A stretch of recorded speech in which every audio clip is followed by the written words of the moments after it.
In fact, let's stay with that theme. The country is still reeling in shock following the passing on of former Deputy President and former second in command of the African National Congress, David Mabuza. He passed away at a Johannesburg hospital on Thursday at the age of 64. Before his untimely passing, Mabuza was in retirement from politics after having served as Deputy President in President Cyril Ramaphosa's cabinet from 2018 to 2023. Members of political parties and leaders of other societal sectors are converging at his home in Barberton in Mpumalanga to pay their respects. Political party leaders who have paid homage to the former deputy president include the ANC, EFF and the uMkhonto weSizwe party. So let's take that conversation forward now. I will be joined by Mmusi Maimane from the Build One South Africa leader. Mmusi Maimane will join in a bit later on, but we will start off the conversation with political analyst Professor Bheki Mngomezulu, SADTU's General Secretary Mokoena Maluleke, and political analyst Professor Dirk Coetzee. Good afternoon to the three of you, and thank you for your time. I suppose, let me start with you, Mokoena Maluleke, just your reflections, because in terms of your alignment, you were closer to the late former Deputy President in the structures of the Congress movement and its alliance. Just your overall reflection on his legacy. Let me greet your viewers at home and the fellow panelists here. In terms of SADTU, we remember David Mabuza as an educator. And to honor him, we must honor the teacher within, because he's a man that believed that no child must be left behind and that no teacher must stand alone.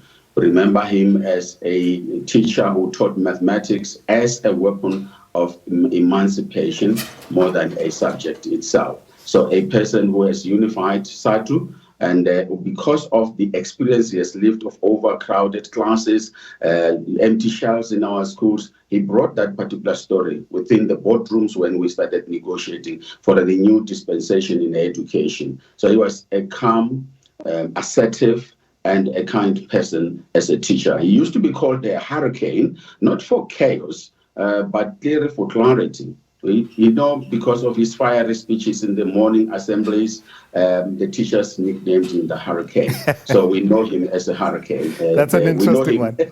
As a cat. Is this from the days of the National Educators Union of South Africa? If I stick with you for a moment, Mr. Maluleke, is that yes, the formative years just before SADTU was established, during his leadership of that structure in the then Eastern Transvaal?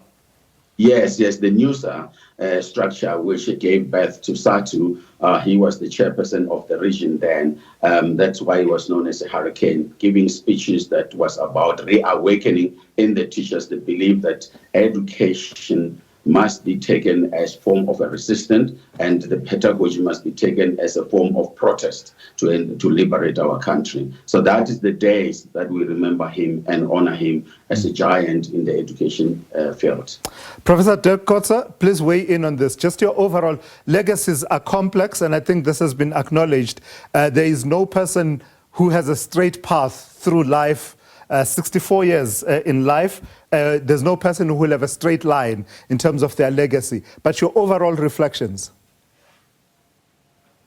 Well, I think, as you indicate now, it is indeed so. He has acted in many different positions. I think the one that stands out for me is the time when he was the Premier of Mpumalanga province. He also became part of what was known as the Premier League, together with the premiers of the Free State and of the Northwest, Ace Magashule and Supra Mawapelo, and played therefore a very formative, influential role in the national politics of both the ANC and ultimately of the government also, even before he was the national deputy president. So I think in that sense, it shows how important provincial politics are in relation to national politics, again, within the ANC as well as in national politics. And that is, I think, where he will be remembered actually most, is that role that he played as the Premier in Mpumalanga. Yeah. And Professor Mngomezulu, just the same question to you, your overall reflections on the legacy of the late David Mabuza. Thank you very much, to weSizwe, for having me, and thanks to my colleagues and your viewers. Yes, indeed, the country has lost one of the great leaders of the ANC in David Mabuza. I would say that in the world of literature, I would describe him as a round character, given the fact that you would find him in different scenarios, basically identifying himself differently from others. You would have heard those who have commented about him, both from within the ANC and from outside the ANC, saying that he was kind of a person who was versatile. Whenever he was given a responsibility, he will attend to it. And there were times when people were complaining that our deputy president was not visible. Of course, we know that there is a history behind that, given the fact that at one point he was poisoned. That is a fact which is in the public domain. The question then will be, those who had poisoned him, are they feeling happy today, or are they mourning with all of us? That is hypocrisy in South Africa. So I will not answer that question. Let them answer that question. But the reality here is that you have someone who understood what his mandate was in the ANC. And then when he became the deputy president of the country, he was not a power monger.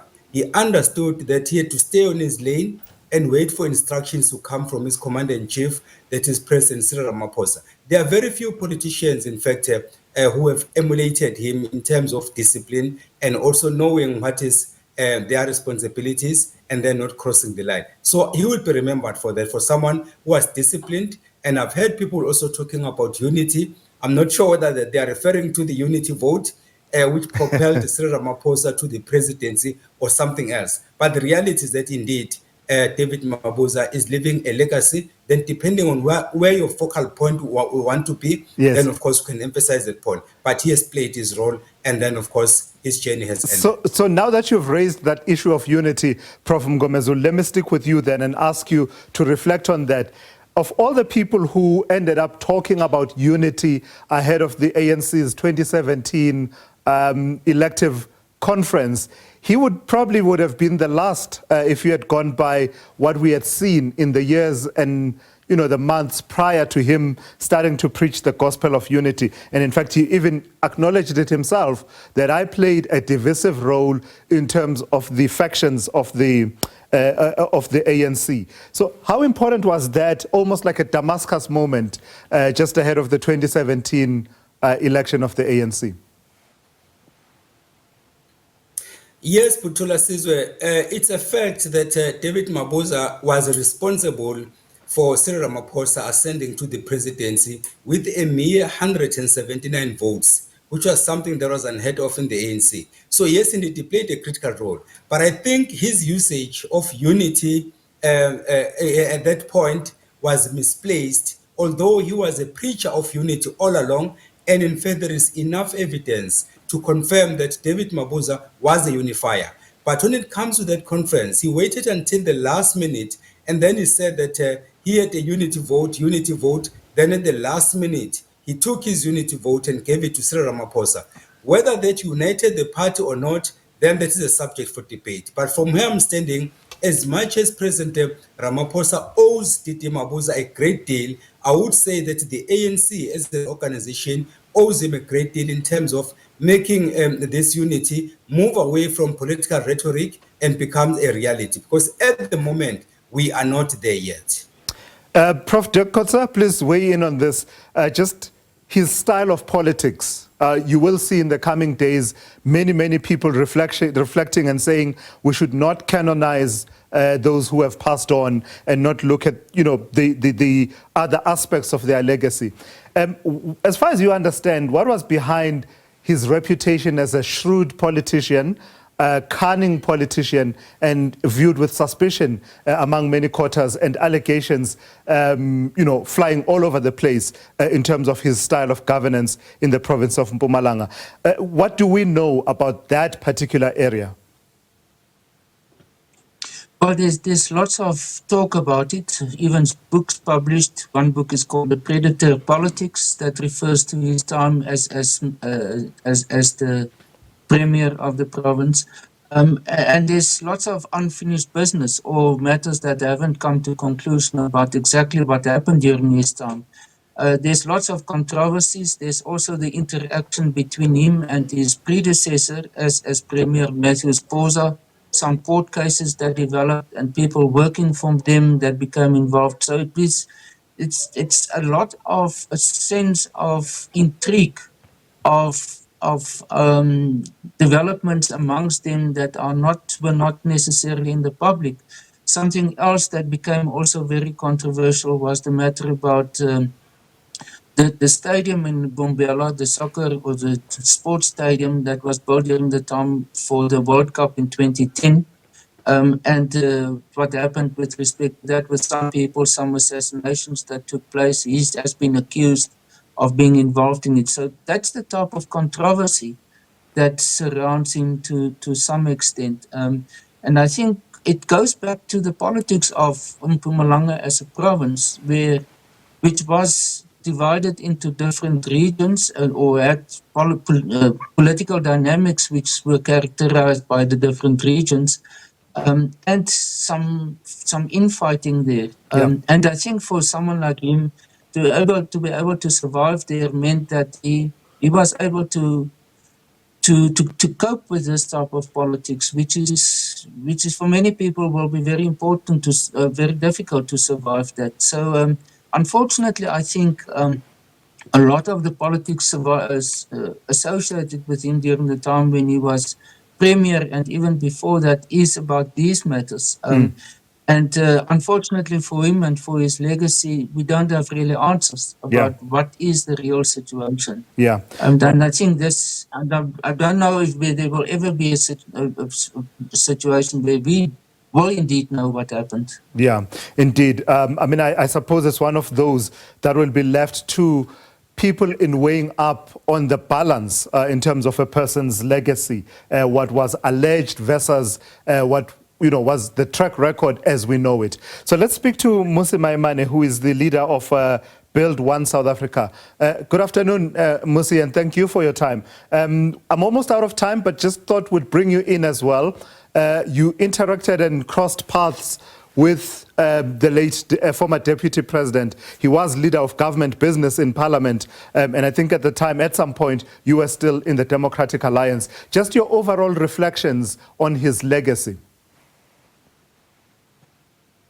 Yeah, first and foremost, my deep condolences to his family and obviously to his province, Mpumalanga, and to his party, the African National Congress. I think we mustn't lose track. I was leader of the opposition. He was leader of government business.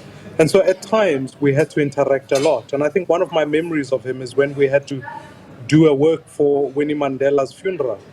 And I found him a person who was able to listen intently, say a few words, but when he spoke, he gave certainly direction. I think all of us as public servants make choices. Some choices are not great, some choices are not helpful, but I think there's something admirable about someone who steps out and serves and attempts to serve our nation. And I think for him, he's contributed to our nation. And I wish peace upon his family and may his soul rest in peace. All right, Mmusi, your line is not the greatest. I think let's leave it there at this point. I've got to thank you, all of you. There was Mmusi Maimane, leader of Build One South Africa. I was joined, of course, by Professors Bheki Mngomezulu and Dirk Kotze, as well as the SADTU General Secretary, Mokoena Maluleke. You're watching the Weekend Review here on SABC News. I'll be back with more for you in just a moment, including an update on what the acting mayor of Johannesburg has been doing in and around the city around the occupation, illegal occupation of buildings.